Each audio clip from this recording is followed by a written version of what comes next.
Okay, so today is Mamahood Monday, and I had a few questions about discussing media for kiddos. And so I thought for today's little Mamahood Monday, I'm sitting in the parking lot waiting for my nugget to get out of school, and I thought I would talk about how we handled social media in our family and if it's something that any of these tips and tricks will help you along the way. So I didn't grow up with social media because cell phones weren't even a thing. I mean, we had the big old bulk cell phones that my dad would make me plug in the car, and then it literally looked like a briefcase that I had to take sometimes to places, which were always embarrassing. And then in high school, we didn't have that option. I didn't even get a cell phone until I had a couple of kids. And so that's kind of how far back it was going. And then particularly iPhones weren't super popular until two of my kids were already in high school. So we kind of got to see the front and the back end of having social media. So our rule was when we started is that the kids don't get phones until they're 14. And back then, wasn't that long ago, but it was still just flip phones. Like there was only texting. You couldn't even send pictures half the time. So I wasn't like really ingrained in all of what was happening like I am now because it wasn't happening. And so that's the rule that was. My son got a phone when he was 14, and then my next son got a phone when he was 14. And then we have this 4-year gap. So by the time those boys are in high school and the other boy is coming in and we have this 14 age rule, there is no more flip phones. Everybody is doing iPhones. And I'm a little bit stressed about this iPhone situation and what do we do and all the contents that they can have access to on basically a computer in their hands. And we have always had the family rule of no TVs and no computers in bedrooms, only in open family spaces. Once again, that was just our family rule. It kind of drew the kids out into the open to be with the family when we were on this type of media. So we definitely had to reassess how we were going to do things. And I was just going to share a few of the things that we ended up doing for my my third and fourth kid, who iPhones were absolutely prevalent and had been much more involved in their lives than my other children. My other kids still don't even care about social media that much, or they have all the options, the TikTok, the Snapchat, the Instagram. My big boys just don't care about that because it wasn't a big thing when they were growing up. For whatever reason, my third son also is not super big into social media. I'm not quite sure why, if it's a boy thing or a girl thing, or that's just his preference. But I have a daughter who is, and so we have to really navigate these waters. So I wrote down a chunk of things that we do as a family that I hope as you're trying to navigate these waters, you can think about. The first one is to try to also, it's relative, it's tricky, of just delay social media as long as you can to a degree. I think if we never let them have anything of social media, never practice, never learn in our home how to handle it, if they grow up and then get it, maybe they just won't understand how to manage it the best way. So we kind of meet in the middle somewhere, where I have some friends that refuse any, and that's totally up to them. And then we that don't do it super young, but we do a middle ground. I actually decided to my husband and I let our daughter have a phone in 6th grade, which was age 12. Because for whatever reason, sending my little girl to school and not having access to call me if she was in trouble or needed a thing was a little bit trickier for me than having a boy at school. I don't know why, it just was for me. So we opted for that. So push it as far as you can. And they even have phones these days that don't even have social media or anything on them that you can still get and have access to. And that can be a great option.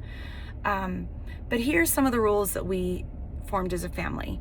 Number 1, the kids know their phones are our phones. The only reason they have the phones is for us to get a hold of them. Therefore, we have all of their passwords.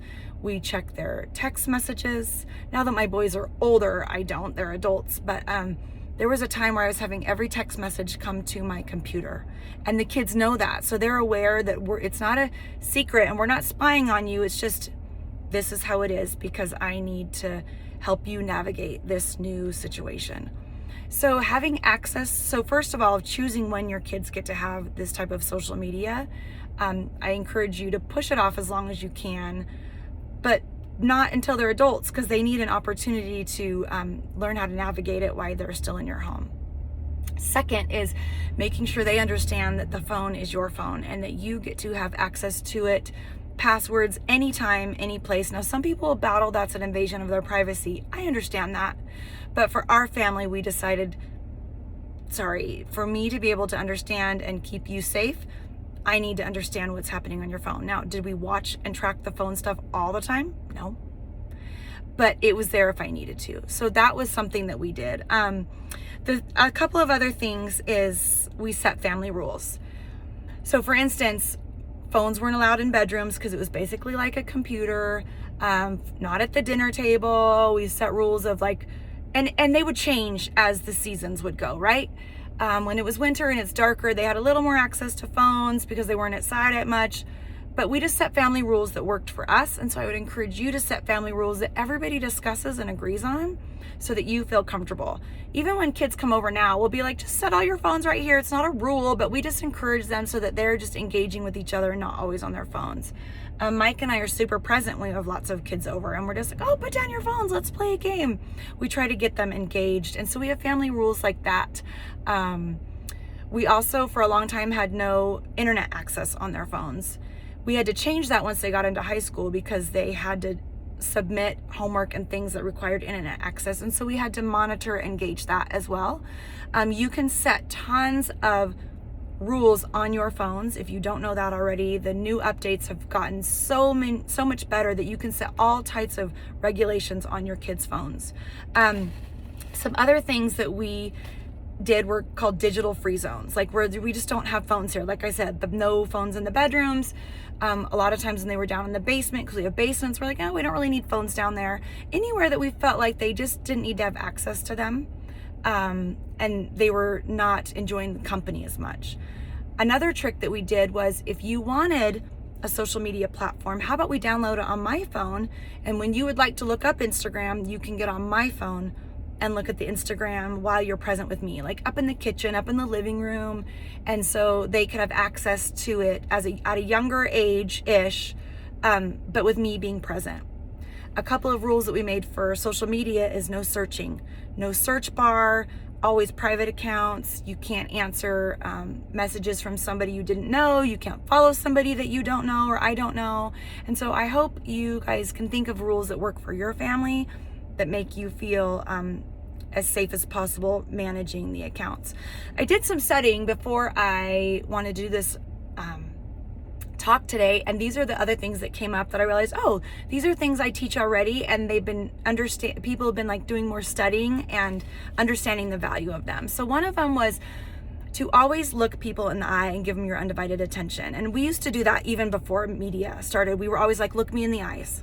When I'm talking to you, look me in the eyes, give me a good handshake, like let's communicate, pay attention to me.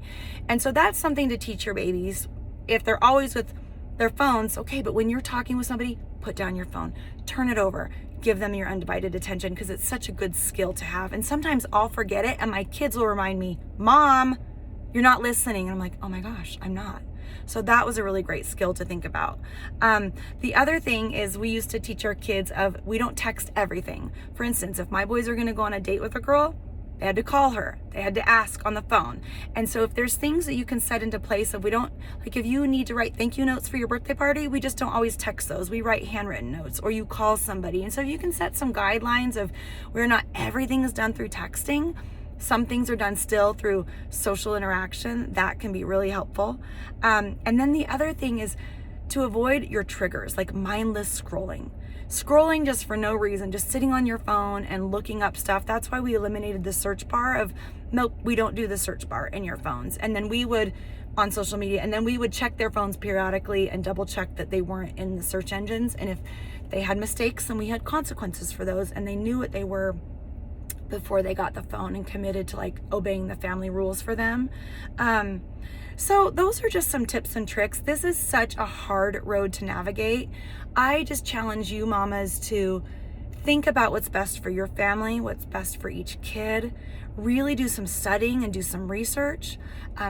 We had a really effective family discussion one time about social media, and I actually gave them the tools and research that I found about how many hours a day kids were on social media and what the statistics were turning into of children who maybe suffer more from depression or less friends or lifetime social skills compared to how many hours on their phone they were. And my kids were just amazed by that. And so the more information I brought to the table, then they would almost make more decisions themselves. And this year, one of my daughters was I have one daughter. My daughter was like, I'm going to delete this social platform. Me and my friends decided we're not going to do this one anymore. And they came to that conclusion on their own because of the education they were getting. So if we can create this space to where we're teaching them and helping them understand the whys versus you may not, but these are the whys, I think they will grow up educating themselves too and choosing to make proper phone choices and not just always doing them because of you. And so I hope those help. Honestly, anyone ever DM me with questions on social media, once again, we're not pros, but we've been through both seasons of it, and now we're just definitely trying to figure out how to navigate it and with our youngest to make sure that we're doing the best that we can. And I love always learning from everybody else. So comment any things that you guys have done in the comments as I leave this post up for ever after of what's working for you to manage social media. And man, as it keeps growing and being prevalent, we just have to be very vigilant as mamas to make sure we're doing our best with it. Anyway, I'm wishing you the best of luck, and I hope this helps.